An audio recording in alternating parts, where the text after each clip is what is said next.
Kulandzela indzaba yamake Mfondvoloti Dlamini lebekadze ashelwe indlu yakhe lapha ekhaya eBethany, umfundisi Thabetse ukukhandze kukuhle kuthi ete khona ekhaya lakhe atomupha kudla. Kwaphinzeke umfundisi wathembisa ukuthi lendlu leshile batawuzama balibandla ukuthi bangamlekelela kanjani.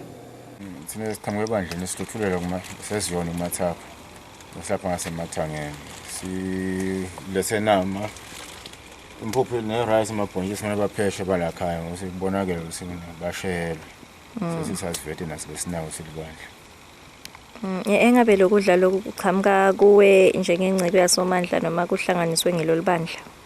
Lokunye kuqhamuka kimi libandla ngiphathisena imali naye. Mase bangakahlanganisi nabo kanganani kodwa nje kuba khona abavetako lokunye.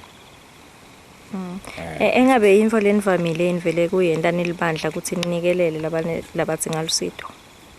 Ngikulamana ngasivamile sisikukwenta lokho ngabe sitholile nje social justice. Kakhulu kusifika. Utibongele kakhulu ke naye Make Dlamini kuye ke umfundisi etindzabeni channel yemaswati nginginondobeko Thabetse nginanodladla thwala sisebhetani.